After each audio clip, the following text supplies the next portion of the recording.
So hello to everybody who's coming in, who's already here, and who's going to be joining us today. And I want to say deep bows to all of you who have taken the time to be with us today. So I am Wendy Morell, and I am currently the president of the Sacred Dance Guild. And I'm calling in from Ottawa, Canada. And I know people are calling in from different places, so that's an exciting thing for all of us. I'd like to start today, before we move into our program and do what we're going to do, I want to all just together take a moment of silence and just take a moment with deep breath. So you can even close your eyes if you want, put your hand on your heart, just so that we can collectively be on the planet at this time. With the global health pandemic where many have died, particularly our elders, and the global racism pandemic where people have died for centuries, if we can just breathe together and remember we are one people on one planet in the one dance of life. Thank you all. So, welcome to the Sacred Dance Guild's first in a series of interviews with honorary members.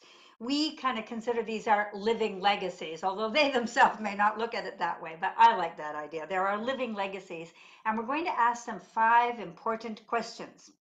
So these questions were created by the team working on the Sacred Dance Guild's Legacy Project. We figured after 62 years of experience as an organization, that it was time that we could create a process to actually accredit sacred dance facilitators. That's a small word. There's a lot behind that, and I'm not going to get into that today, but we will be getting into that over the next few months. And there's a number of aspects to this particular project. And one of them is to discover what we think of as those gems that are the people who've been doing the work for many, many years, and that they can share with us, people here in the present, and that we are able to document for people into the future. These are important words from our past and our present that we want to make sure are continued as we move into this future.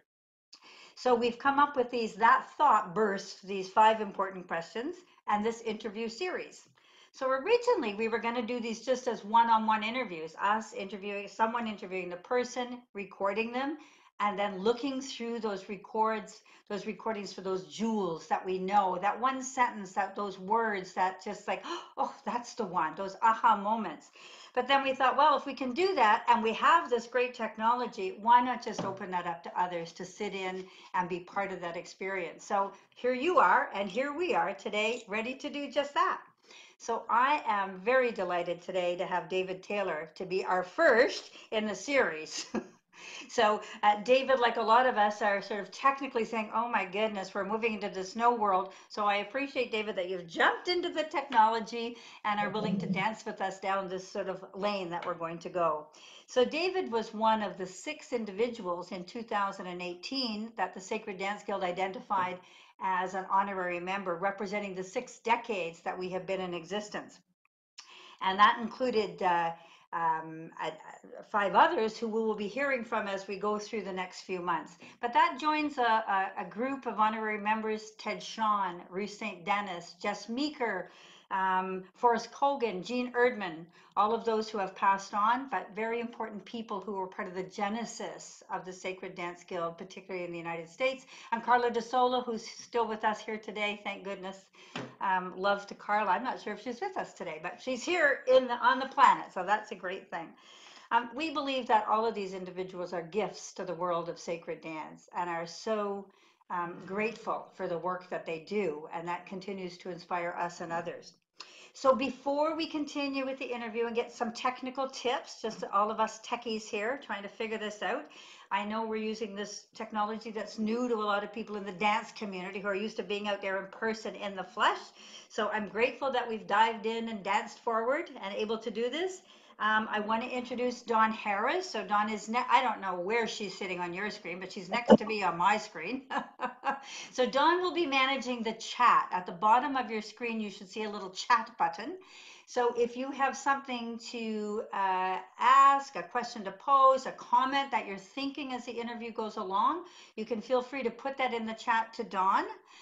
You can certainly put something to everyone if you so choose. The chat sits on the side. Now, of course, everybody has a different device. So I can tell you what it looks like on mine, but I have no idea what it looks like on Carolyn's or Elaine's or Marilee's or Hia's. So everybody might be seeing things differently. So that's kind of the world, I guess. So that's where we're at today. We all see things a little differently, but we're in this thing together. So that's kind of cool. So use the chat feature. Send things to Dawn. I just want to say at the end of our session, we will have a question and answer kind of period, hopefully, if time permits. And Dawn can pose those questions, or if you're so inclined, you can unmute yourself at that time and ask the question yourself if you're willing to do that. So that's cool. We will ask you to stay muted through the interview, just not because we don't want to hear from you, but sometimes the dog's barking or the husband saying, "Where is the peanut butter?" or whatever happens in the background. We'll let those go for now. So thank you. We'll be using what's called the spotlight feature. So I should be spotlighted right now, which means I should be in the middle and you guys should be in little boxes somewhere. If that isn't working for you, well, I don't know, call the 1-800 number, and I don't know who they are, but we'll just go with that. We have tested our sound, so David and I and Dawn all know we can hear each other, so we're just presuming you can all hear us too. Shake your head if you can. If you can't, well, that 1-800 number is probably there somewhere. You can call them and see what they'll do. Maybe the Maytag repairman will come out. So, yeah, I think that's all I got to say at the beginning. So I want to start with showing a video. Now, some of you may have seen it already because I posted it on our events page, but it's a Zikr, David's company. It's a 3-minute or so video showing the work they do. So I thought that would be a good way to do two things. One, test me technically figuring out if I can actually access the video. And number two, give us a chance to see that before we kind of dive into the 5 important questions with David. All good with that? All right, we're going to test this share screen thingy out and see if I can actually share my screen with you. Maybe. Maybe. And it's over here. Just takes a minute to come up.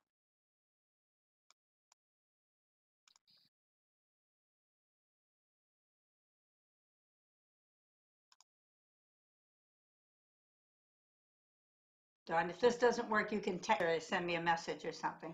It looks like it's working. Okay, perfect. Thank you. Coming. Yeah. It just takes a minute. This is our breathing time.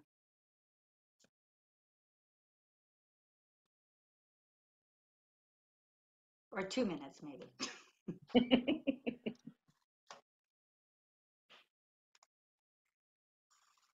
Oh, There we go. perfect. I don't hear the sound. Oh, hang on. Thank you.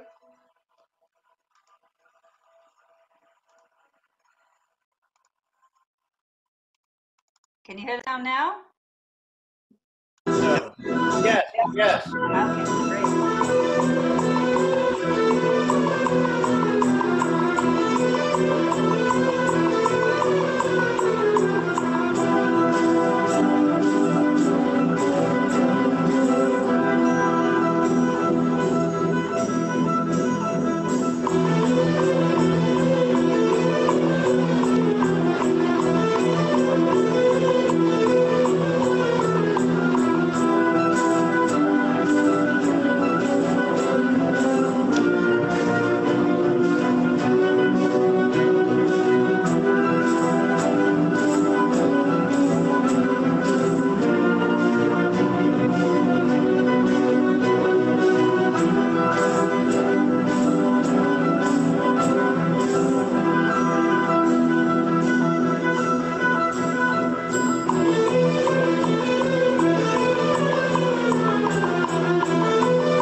Did you actually all see and hear that? Oh, good. I thought it might have been a one Yep. or the other.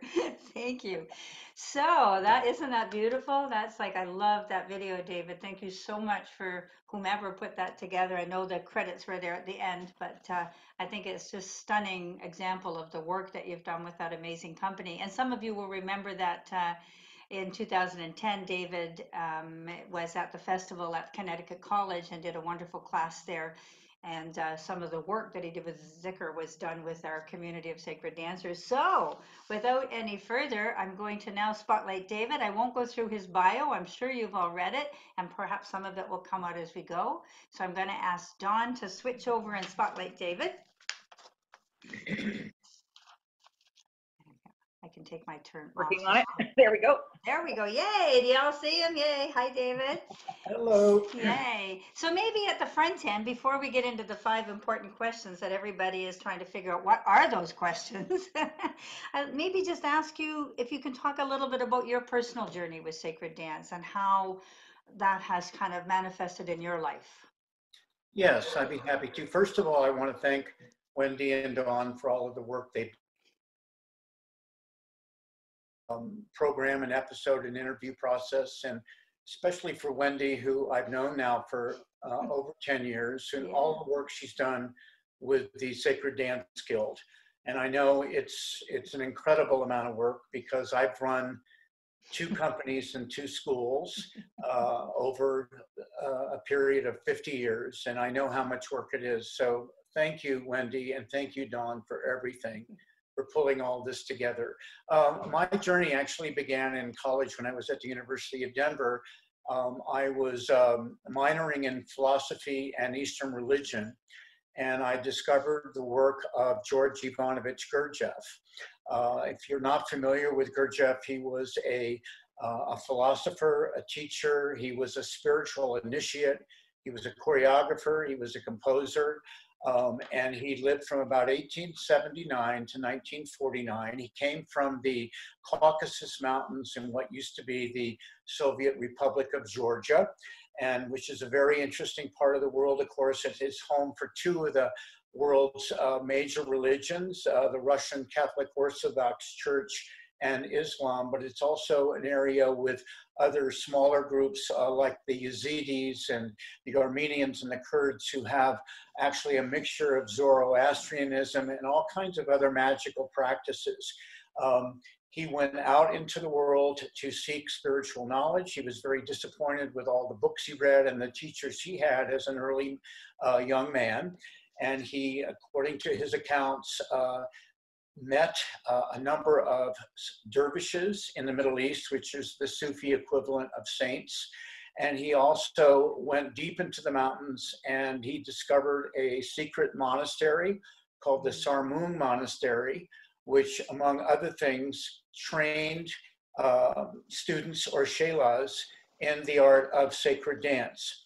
And he learned a lot of sacred dances from different cultures and different religious backgrounds and traditions from all over the world.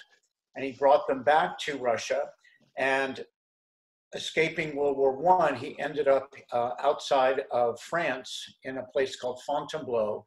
And he set up his school there, and people came from all over the world.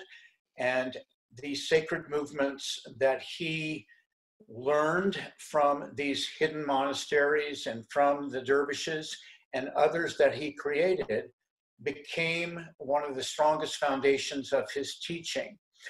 And he created over 250, some people say even 350. Wow. And some of his students would actually practice these movements 8 hours a day. The main purpose of them was, first and foremost, to develop an inner sense of attention and quiet, just like we all try to do when we meditate. But this was done with the aid of the movement, because the movements were designed with so much difficult isolation of different parts of the body that if you did not have this inner center of attention, you simply could not do them. So in a sense, the movements were actually a meditation in and of themselves. And there were many different kinds of them. There were those that were based on very religious and profound sacred themes, and others that were in his description much more psychological. But they were incredibly difficult, and there were different levels of them. There were 6 obligatory movements that all of his new students had to learn before they could move on to more complicated movements. He passed away in 1949 in Paris, and his work is still very prevalent all over the world. There are Gurdjieff groups everywhere. There's also a Gurdjieff Foundation. And as I began to read his books and his teachings, I became more and more fascinated. This was the end of my college career. And I ended up going to England to find and to get into a Gurdjieff group. I was born in England, so this was interesting, and kind of going back to where my roots were, and I had relatives over there. And I actually did discover and was admitted into a Gurdjieff group. And it was very interesting in retrospect, because this group was led by a man named Dr. Courtney Myers, who actually was Gurdjieff's personal physician in the last years of his life before he passed away.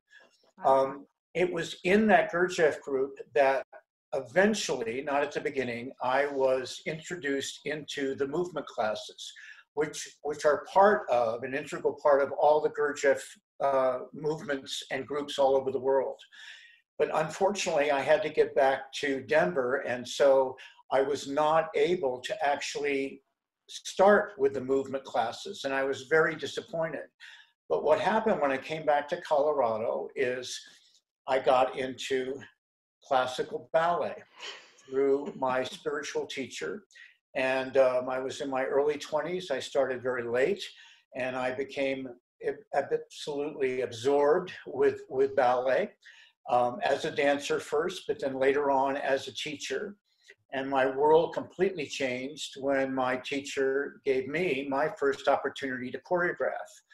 And what happened was that I started to just play around a little bit with movement and gestures. And I felt something I had never felt before. And I choreographed my first ballet or dance to the music of Claude Debussy's Engulfed Cathedral. And as I was creating this movement, I felt there was another force that was moving through me that was not me. And I had never experienced this before, and it was a very, very profound and moving experience. And right at that time, a movie had come out based on Gurdjieff's early life called Meetings with Remarkable Men. The year was 1979. And it was based on a book that he had written when he was younger that recounted his earlier travels, discovering and meeting these Sufi dervishes, and going into the Sarmang Monastery and going into Tibet and India. And in the movie, at the very end of the film, there was 20 minutes of a large group of his students that were being led by a woman named Jean de Salzman, who was one of Gurdjieff's primary pupils, and she was given the tremendous responsibility by Gurdjieff to be one of the main persons to carry on the legacy, to maintain their integrity. So she had her own school, I believe it was in England at the time, and those students were in this film. And for the first time, I saw about a dozen of these movements, and you can see them yourself. The film is on YouTube. It's called Meetings with Remarkable Men. And if you don't want to watch the whole movie about his early life and his travels, you can go to a part of the film that is just the dance sequences. Well, I sat in the theater and I started to cry uncontrollably, because I had never seen the movements before. I had read about them for years. I was about to be admitted into the group of movement classes in England. And all of a sudden, I was looking at the movements, and they were very similar to what I was doing in my choreography. And so I just had this overwhelming feeling come over me. And I became fascinated with not only the Gurdjieff movements, but also sacred dance and ritualistic dance from around the world. Here I was involved in classical ballet, which of course is one of the most beautiful art forms in the entire world, and certainly the most difficult physical art form. And when I was doing ballet, I didn't really separate it from Gurdjieff's sacred movements or any movements, because I felt classical ballet, in a sense, was sacred because it was so beautiful. But at any rate, I became fascinated with different cultures and ancient cultural traditions and ancient sacred rituals, from the Aborigines to Balinese sacred dance to Tibetan sacred dance. And I started, as I developed as a choreographer, to weave more and more of those themes and ideas into my choreography. So that's sort of how I got started. Wow, that's a great story, David. And you can see all of that when we watch the video of the Zikr dance. I mean, it's so out front there. So that's, and I have seen that movie myself. I remember it a number of years ago. It's absolutely stunning. So I recommend watch the whole thing. It's just interesting how it unfolds, but the movements themselves are just, they're just so otherworldly. They take you into places that you can't even quite imagine. So thank you for that one. So I'm now ready for the first question, and it is, what are your thoughts on creating what we call sacred space? That might be indoor, outdoor, inside, outside, site specific, the whole concept of sacred space. Well, of course, in my studies with sacred dance all over the world, and I'm sure you're all aware at the same time, there are cultures that specifically look for or create their own sacred space for their dances that are for them very profound and deep expressions of their spiritual needs, of controlling the forces outside of them, as well as working with the forces within inside of them. The Aborigines, of course, have sacred space where they do their dances. And of course, up until just recently, so many of these sacred dances with these so-called primitive cultures, and of course that's a misnomer, Yeah. were hidden from the view of the general public. The Aborigines, for example, have public sacred dances, quote, and they have private sacred dances. And no one was able to see from the outside those that were their private ones. In the same way with the Balinese culture, it used to be that you would never be able to see some of their sacred rituals. But of course, with tourism now and going on since 1970, and the world's changing, this is no longer the case. In about 1994, I was on a brief getaway down in Phoenix, Arizona with my wife, and I opened the newspaper, and to my shock, I saw an advertisement for an Aboriginal group from Australia performing dance and using the didgeridoo on a middle school baseball field in the suburbs of Phoenix. And I thought, no, this is no way. This could not be happening. Well, I was so curious, I went there, and it was. And there they were. And so there they were on a middle school baseball field. But what they were doing was they were completely focused and centered in their ritual. So in that sense, they created their own sacred space, or they at least changed the energy of the space where they were performing. Yeah. And of course, there's many examples of this all over the world. Yeah. It used to be you would never see Balinese sacred dance. The reason I bring up Bali is I became fascinated with their rituals, and I did a huge piece in honor of Balinese sacred dance. Yeah. But now Balinese dancers now come to the United States. This started, I remember, in about 1989. In Boulder, near Denver, there was a Balinese dance master who came and started teaching sacred Balinese dance to people at a dance festival. Well, this, again, 20, 30 years ago, all of this was unheard of. Yeah. So now what is happening, and it's been happening now for quite a while, I really feel is that what used to be hidden is now being revealed. Beautiful. And so what used to be very sacred and private and esoteric and out of the sight of the general public is no longer the case. Yeah. I mean, you can go to Istanbul or to someplace in Lebanon or Turkey or whatever, and you can see whirling dervishes as you eat your lunch in a restaurant. And this never was the case, So it's very, very interesting. Now, regarding sacred space, and I'll give it up, the Sufis are a very good example. This all evolved out of course, their divine master Rumi back at the end of the 13th century, and the Mevlevi sect, which Rumi was very much a part of, was the one who developed the sacred ritual of the whirling dervishes. They performed that ceremony, which is actually called the Zikr, and that's where the name of my company comes from, in a building, a venue, not necessarily a temple, but a venue called a Tekke, T-E-K-K-E, that was all designed and based upon sacred geometry.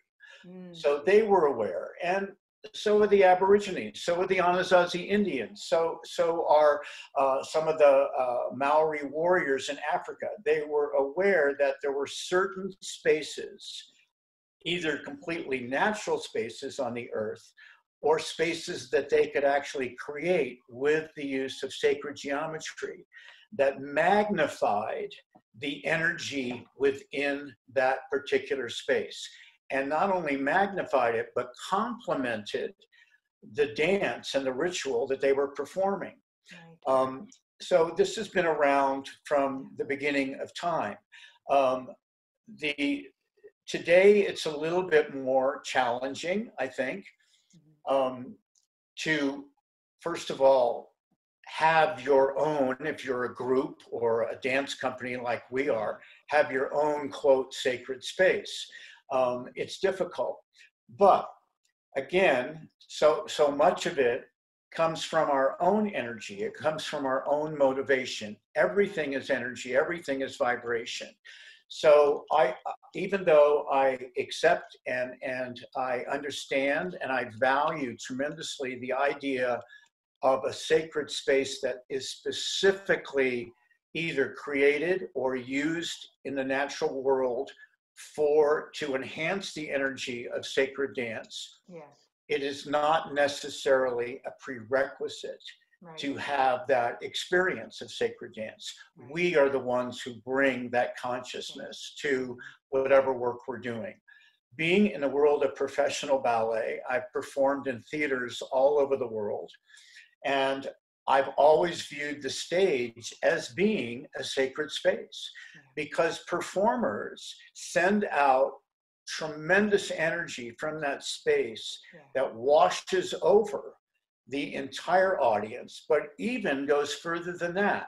I remember reading a book about sacred music and how the author brought up the fact that when we go to, let's say, a music hall and we hear Beethoven's Ninth Symphony, for example, those are thought forms from that music. And it goes through the ethers, and sometimes, depending on the strength of that thought form, it can emanate for miles outside of the theater. So, Joe Schmo, who is a football addict who just finished his 6-pack of beer and passed out on the couch, whether he knows it or not, and if he's like 5 miles away from the concert hall, he might be, and very readily is psychically affected by those thought forms, depending on the strength of the thought form. So to be a performer, I always felt was a tremendous responsibility Yeah. because you are sending out this energy, and whether people are conscious of it or not, they are being affected in their subtle psychic bodies. Wow. And the theater has all 7 divine rays in it. It has power, it has education, it has philosophy. The 4th ray, harmony through conflict. It has science. All of this light and music and sound and movement, all of that is powerful energy that we receive sometimes on a very subtle level in our psychic bodies. So we are the ones who bring that sacred experience to wherever we happen to be. To have a space that is specifically designed for that and has been cultivated by repeated use of that sacred energy, of course, is fantastic. Yeah. And we all won't need to be aware of that, because you don't want to put pearls before swine. Ideally, we want to be in an atmosphere whereby, as we express our deepest and most profound energies and try to get in tune with our higher selves, we want to be in a sympathetic vibrational field around us. But we also can bring that to a space as well. Right. Wow. Yeah. I'll have to re-listen to all of that again. I'm grateful we're recording this so I can rehear that. That's amazing. Well, I think that leads into question number 2, and part of it is sort of a segue, that these are the thoughts on creating sacred community. So we have this thing called sacred space internally, externally, and space, and now the role of creating a sacred community in groups, when participating or when you're leading, maybe in particular.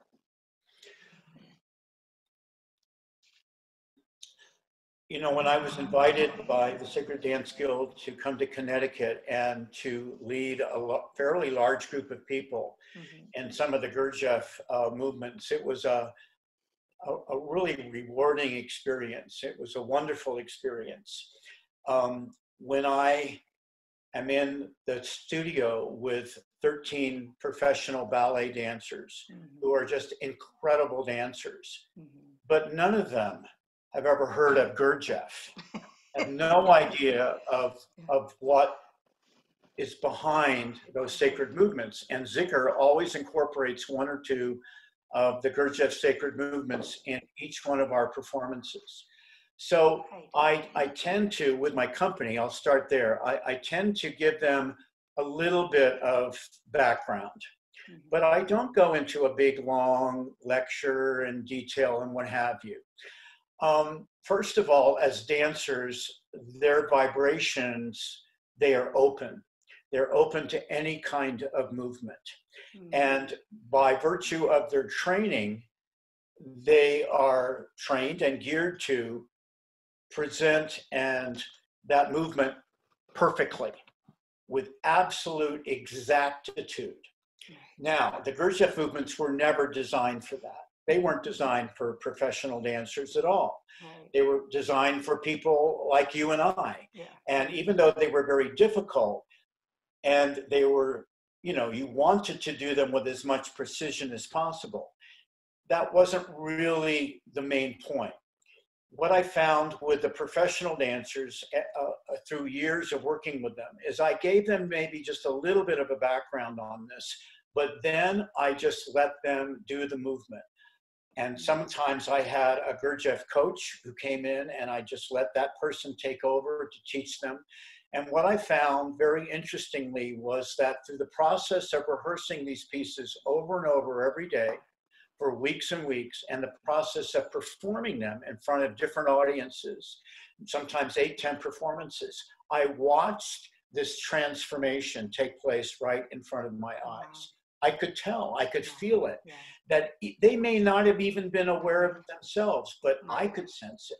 I could sense that something was happening because the energy and the original impetus from where that sacred movement came, that energy infused the dancers who were doing it, and they were affected by it.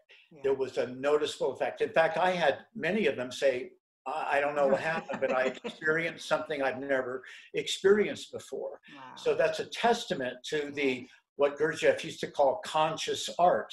This came from a higher level of consciousness. And with conscious art, all of us respond in exactly the same manner, but at our own level of understanding. Absolutely. So I've always had this fascinating experience, and I had it in Connecticut too. Here were 40 people I've never met, I've never seen before. I had no idea what their background is. But in teaching these movements, I could viscerally feel this energy that they were bringing into themselves and through them and outward manifesting.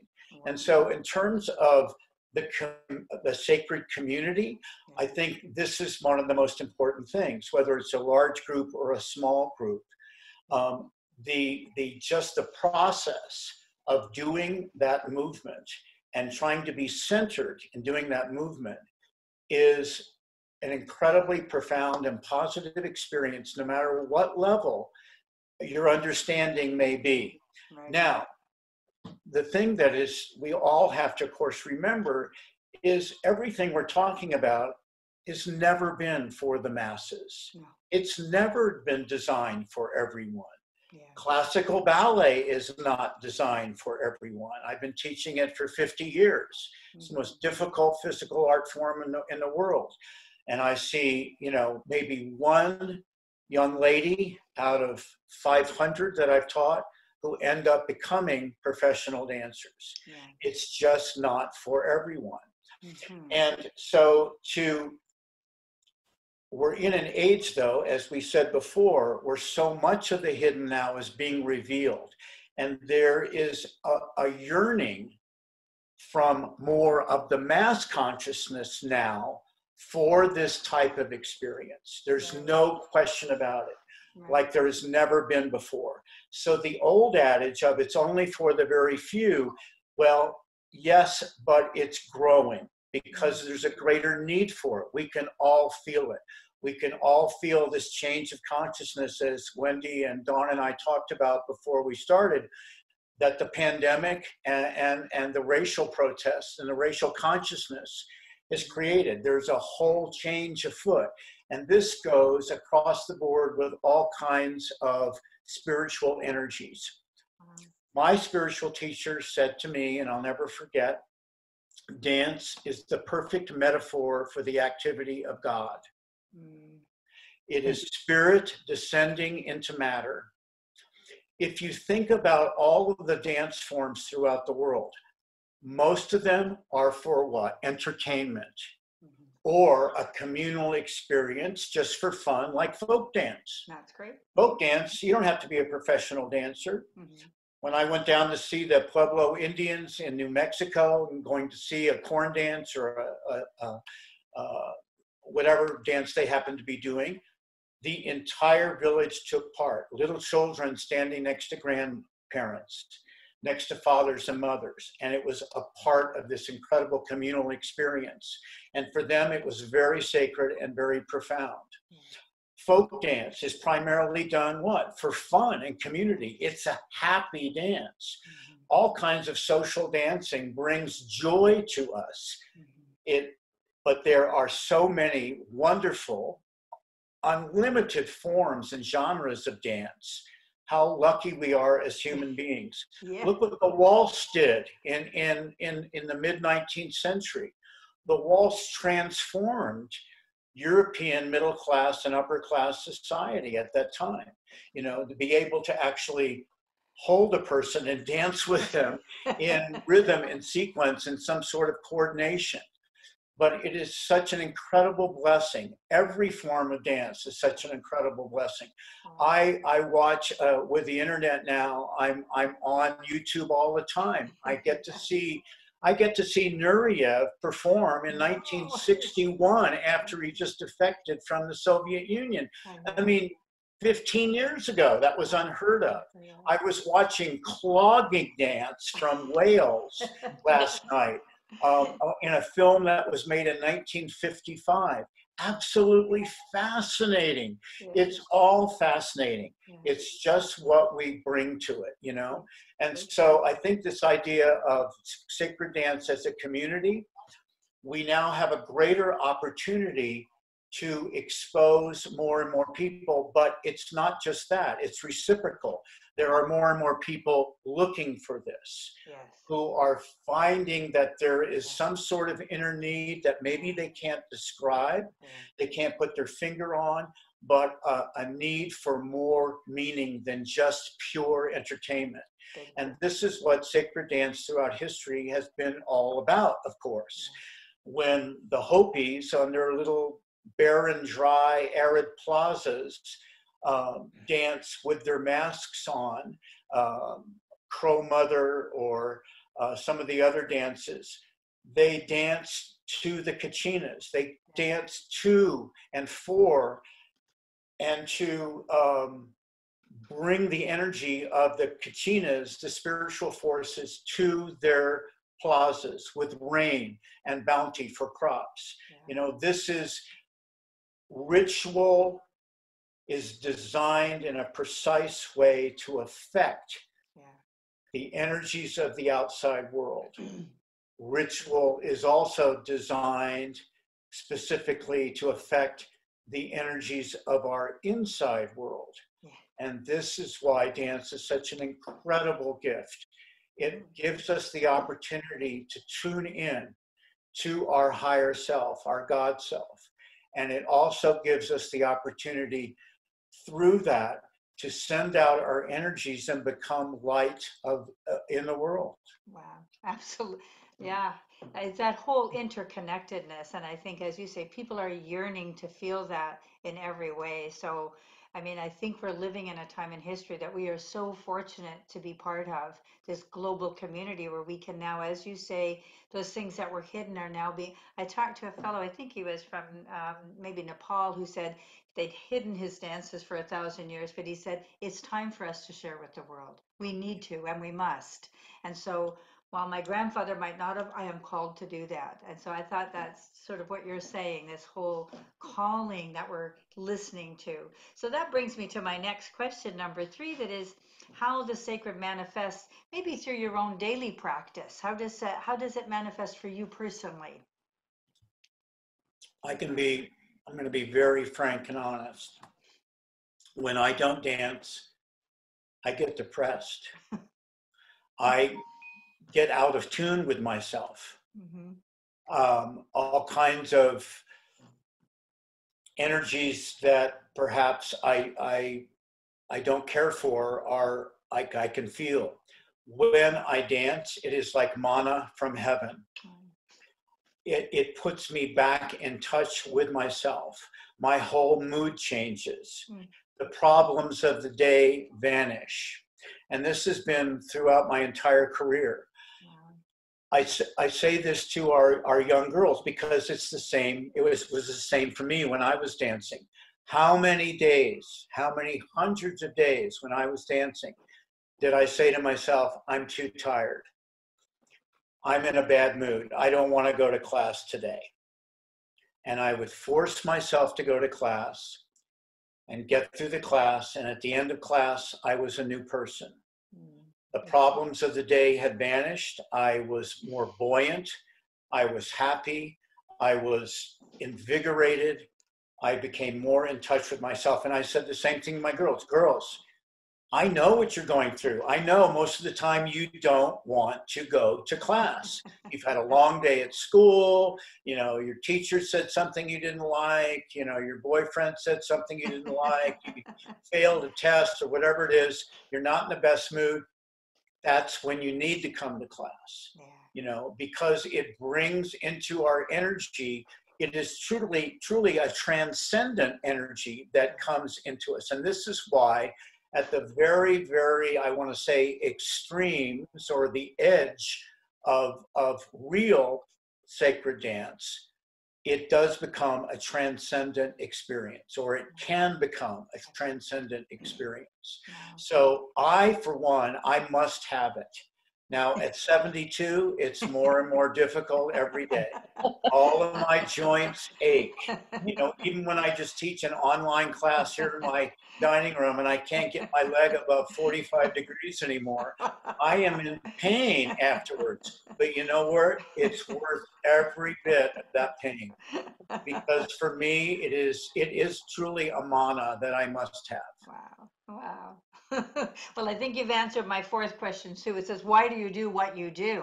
I don't Well, think you really have a choice. this is the thing. We and I know you do, but we all need to be reminded sometimes to be thankful. I've never made any money doing this. I've gone into debt many, many, many times in profound ways with my company. So that's obviously not the reason I'm doing it, but I feel so blessed to have had the experiences I've had. There's been, maybe on one hand, maybe on two, but no more than that, experiences that I've had in my life, either choreographing or watching a performance of my dancers, that are worth my entire incarnation, that were truly magical and transcendent experiences that were worth every bit of the toil and sweat and hard work and suffering. Absolutely. And to be able to have that experience, I feel so absolutely blessed.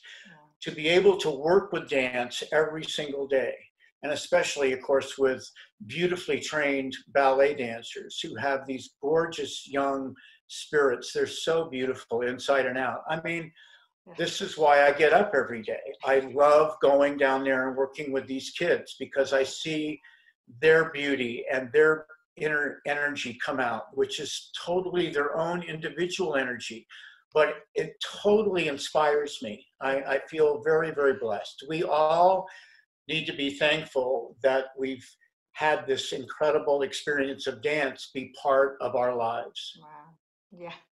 And they're very blessed too, David, to have you with them sort of as a leader. I think this is, so my next question is that question. If there was one thing, or maybe more than one, that you wanted to convey to people, we're looking at creating this accreditation for sacred dance facilitators. We want more people out there sharing from a particular perspective.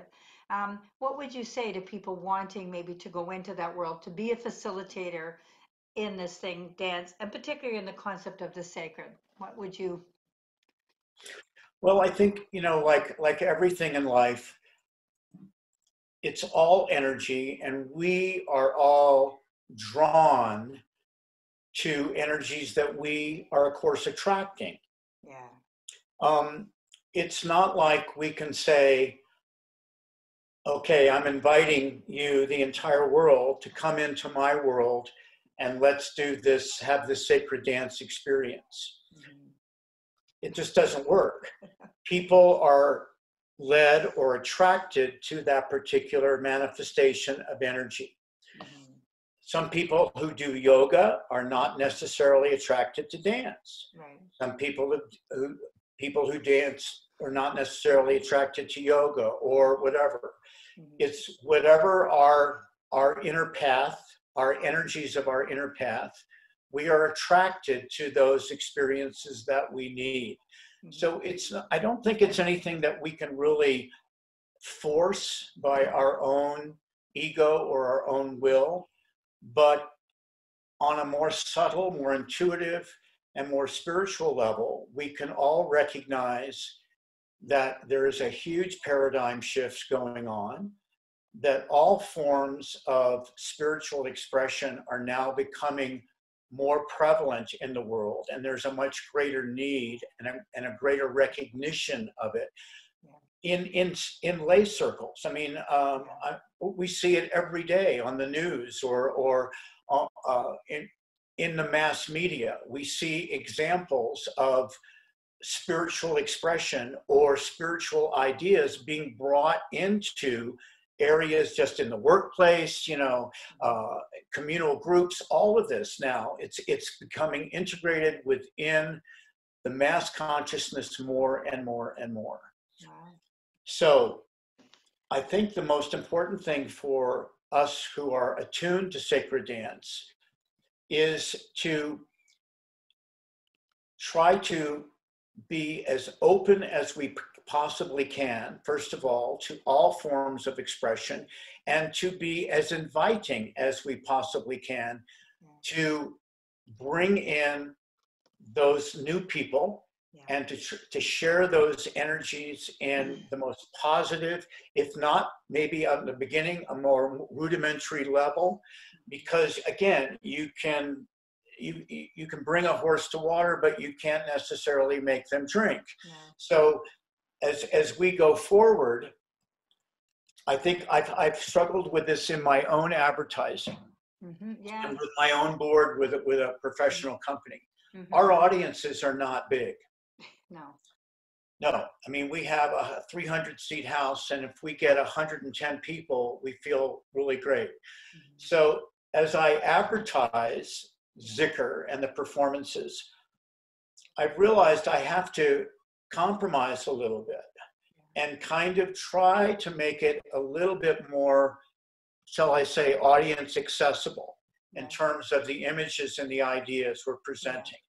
Because the main thing is to get the bodies in the seats. Once they're in the seat, you've got them, because they're going to be blown away, and they are blown away. And I've had this experience over and over and over again, where lay people come up and say, I never knew anything like this existed. I couldn't believe what I was seeing and what I was feeling. I didn't know anything about this particular culture or this particular kind of sacred dance. If you can get them in the seats, you got them. So I think we need to be very, very open and very unthreatening and just very, very welcome, even on a very rudimentary basis. I mean, you know, for some people, Wendy,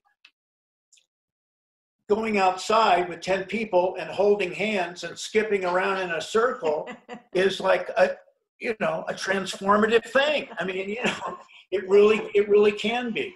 And it should be, and it's a wonderful thing, you know. So at whatever level we can bring people in and expose them to, that's what we need to do. But I think what's really exciting is on the other side of the fence, there are more and more who are looking for that, who are seeking it. So I think we're at the right place at the right time. Yeah, perfect.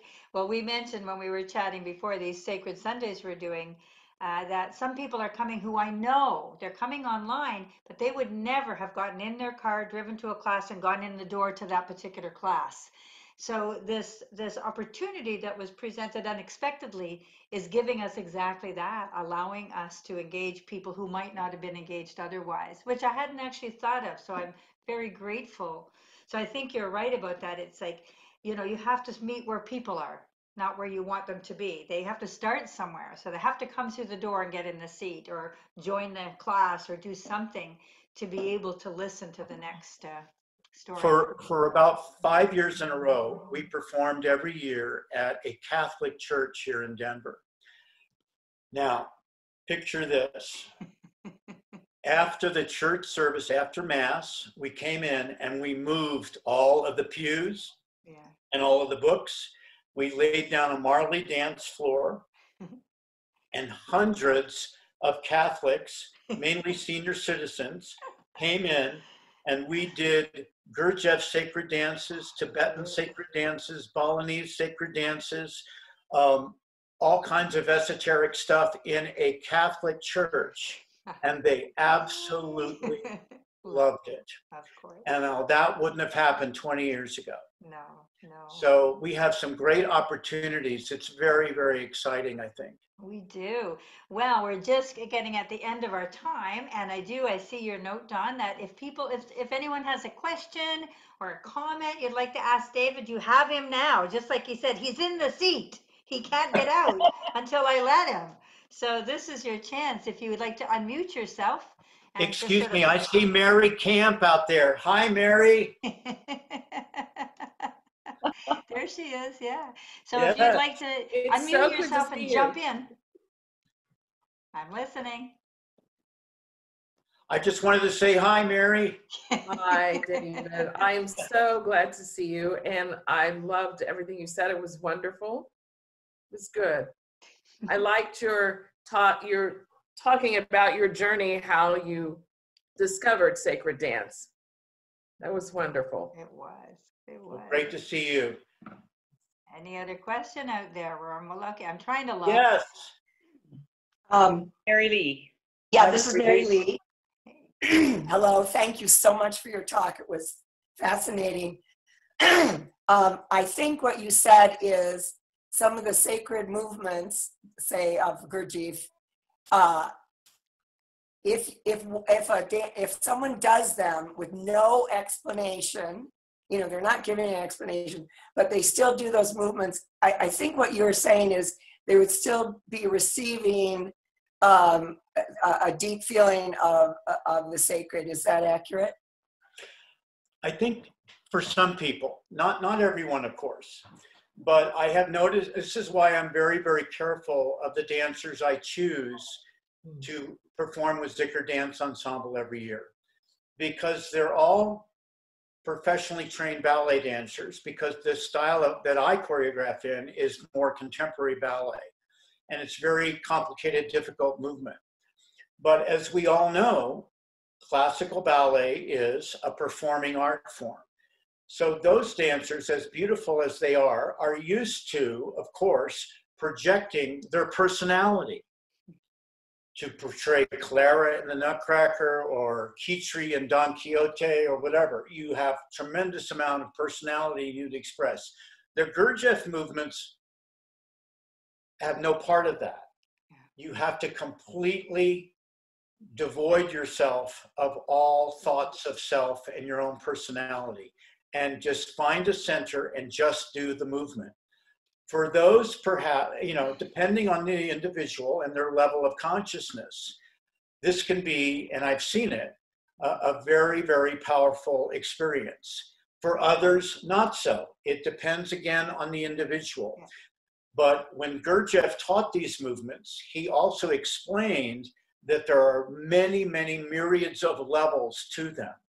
And it depends again on one's consciousness, because he said some of them actually contain hidden esoteric knowledge that through your elevated consciousness and performing those movements, the individual dancer would actually absorb and understand, and not just intellectually, but to feel what he called being, having the true experience of that hidden knowledge. So again, it's a form that has all of these layers of possibilities, like a diamond. It's up to our consciousness as to how far we can explore within that diamond.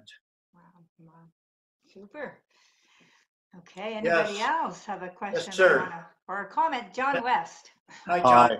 Hi, David. It's wonderful to meet you. I was looking forward to the opportunity to do this. We have a number of things that we share together, but my question to you to talk about a little bit is your experience in attracting other men into the community of sacred movement. I had an exchange with Wendy earlier today, and just saying, you know, we've experienced this paucity of men, at least within the Guild. I know that within my own dance company, it's always a challenge. So I wanted you to talk a little bit about getting men to join you, or what you feel the challenge is for us to open this window of sacred movement to the men of Western civilization, basically. That's a very good question. In the world of classical ballet, as you well know, it's common knowledge. It's always been very difficult to attract men. And the percentage of women to men is probably more like 20-1. Although I would say in the last 20, 25 years or so, I have seen more and more men come into the art form. When I hire my company every year to do a 5-week contract with the performances, I know that for the choreography that we are doing, for example, I have to have at least 6 men. I could have maybe 8 women, but I have to have 6 men. So fortunately here in Denver, we have a Colorado Ballet, we have a Boulder Ballet, there's some smaller companies, and dancers are always kind of looking for work. And I choose a part of the season where, like some of the bigger companies like Colorado Ballet are off contract. So I know that there is a pool of some men who are looking for work, and they come in and audition, and I've never really had a tremendous problem with that. Now, in the context of sacred dance, I know that my experience in England when I was in the Gurdjieff group there was no issue there whatsoever. Yeah. That group was pretty much evenly divided between men and women. And so the men took part in all of that. I had some experiences with Gurdjieff groups here in Colorado, and it was the same thing. There were just as many men as there were women. So I'm not sure if it's really a problem on a huge global sense. It's probably much more of a localized issue in terms of the demographics. Where are you living? Where are you from?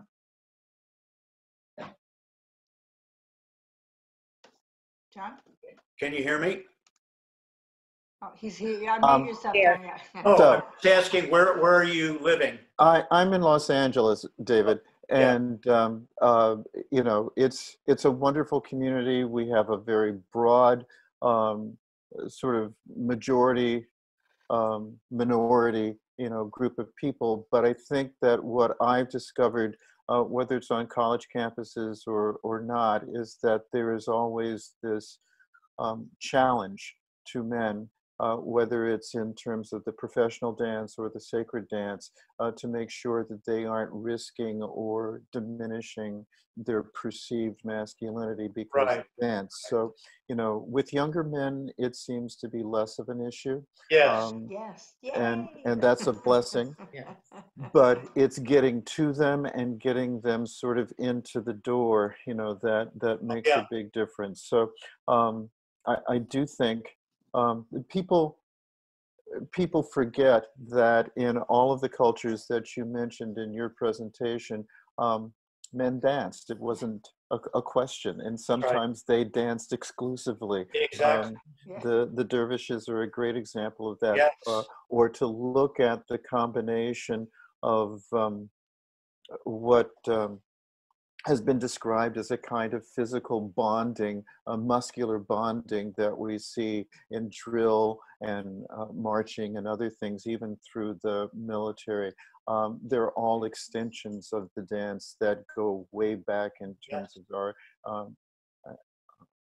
antique history of humanity. But trying to cultivate that now is, for me, frustrating. And I would really love to see us be able to do a real outreach to young men and men in general for the Guild, to add their voice, not to diminish the voices of the women who have been the matriarchs of much of this movement in the Guild, but to make sure that that balance in terms of looking at inclusivity and equity would be better made.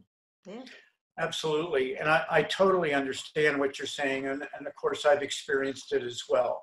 And even today in the ballet world, I mean, let's be honest, there's still a stigma with many young men that it is not a masculine activity or career. I'll tell you a kind of a funny story. I have a friend in the ballet world named James Canfield, who was for many years the artistic director of Oregon Ballet Theater in Portland, Mm-hmm. Oregon. Mm-hmm. And Portland happens to be also one of the Nike headquarters. And so he was having the same problem, trying to get young men into his ballet school. The ballet companies have to have men. So he came up with this idea, and I love this. He got Nike to give him $250,000. Woo. And he went out over a period of 2 years to all of the Afro-American inner city schools and came into the gymnasium, and he dancers dressed up in all of the real upscale Michael Jordan basketball gear. Nike gear, of The course. long shorts and the shoes, and he had hip hop music on. And all of these professional ballet dancers were dancing around the gym with this awesome, you know, Air Jordan kind of apparel and Nike Yeah. apparel on. And he got this whole thing with these young Afro-American boys that you get the shorts, the shirt, and the shoes if you come and Okay. class at Oregon Valley. Oh yeah, and it worked. Love it. Bribery works, yes, Oh indeed. yeah, oh yeah. Bribery sometimes does work, yes. But again, as I was In the saying to door. Mary earlier, sometimes it does take a little bit of trickery to get them in the door. You know, Mhm. Creative recruitment. we have done this consistently over the 50 years I've been in the ballet world, you know, to try to entice young boys to come into class. What do you need? So we'll try the hip hop, we'll try the rap music and all of that stuff that they can relate to. And then, oh, if you really like this, well, you're going to be much better at it if you take a ballet class. You know? Now, you're not going to get every one of them to do it, but you're going to get a small percentage. So quite often it's that introduction, you know. Jacques D'Amboise, the famous male dancer with New York City Ballet, and George Balanchine directed the New York City Theater for the Performing Arts. And I remember showing this video over and over to my dance history classes. I mean, it was so exactly what I'm just talking about. They had all of these inner city kids. It was boys and girls, but they had just as many boys. And they had the rap music, the hip hop, the cool sneakers and all of that. And then musical theater people came in and took that idea and developed it a little bit more along the lines of musical theater. So it wasn't just all rap music. Now it was more, you know, musical theater music and everything. And they just got into it more and more and more. And then some of them went into ballet. And, you know, so I think that that's one avenue that we all probably have tried, but probably need to continue to try to entice people in a very much more non-threatening way that at first they can relate to, you know, and then gradually they'll take the bait and go further with it. Absolutely. Meet them where they are again. So go where they are as opposed to trying to drag them where you are. Exactly, exactly. And this is what I've done for my entire career. We call it a course in the arts. It's a very political term, but it's what it is, community outreach. You know, I have done 1,500 at least community outreach performances in Colorado elementary, middle, and high schools. Taking professional ballet dancers or advanced level students into these arenas. Most, I would say 95% of these kids had never, ever seen ballet before. And to see their peers, you know, and of course, there's always the giggles at first.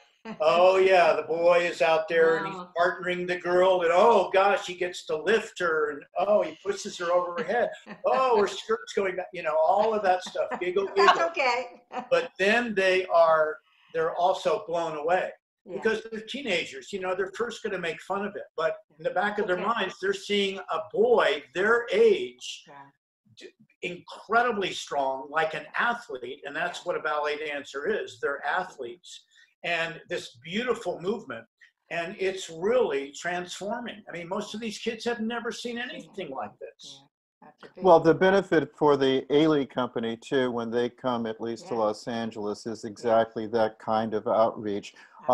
Being able to, you know, perform and to engage, you know, high school and junior high school students in real time. They invite them into a concert, and then they actually move out onto the plaza here at the Music Center to engage them and have them experience it. And so many of the kids have never seen themselves reflected, nor can they see themselves mirrored unless they have that experience. I mean, it's still amazing to me that so many people have not seen the Ailey company and even fewer in terms of looking at Arthur Mitchell and what Arthur Mitchell has done in terms of translating the kind of balletic vocabulary into more Africanized music is incredible, but it just doesn't get out there, you know, enough. So Mary and I have talked about this briefly, but you know, I think it's something that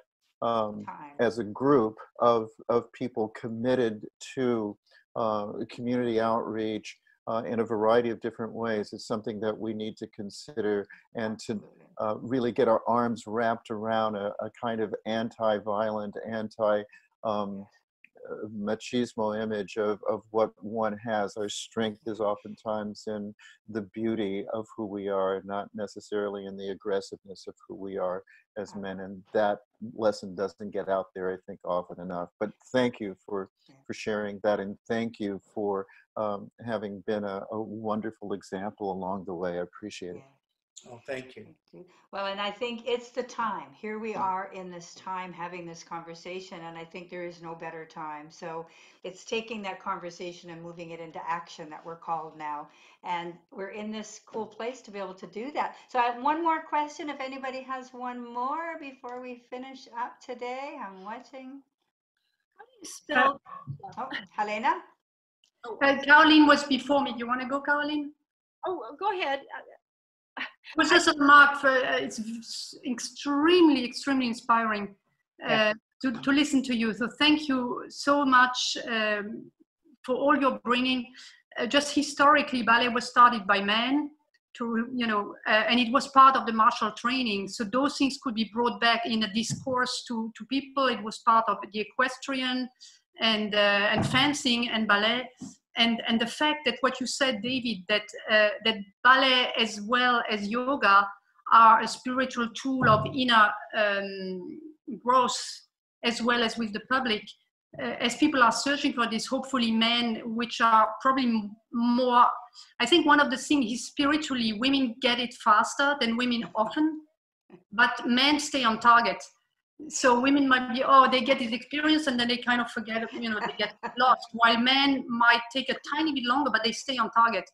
So those things might be things that, nowadays could be a discourse that could, yes, be enticing men to, try it. It's like a sport. I mean, dance is a sport in a way, but it has that edge of being an inner experience and with the music, the space, the public. I mean, so I'm just super inspired. Thank you so much.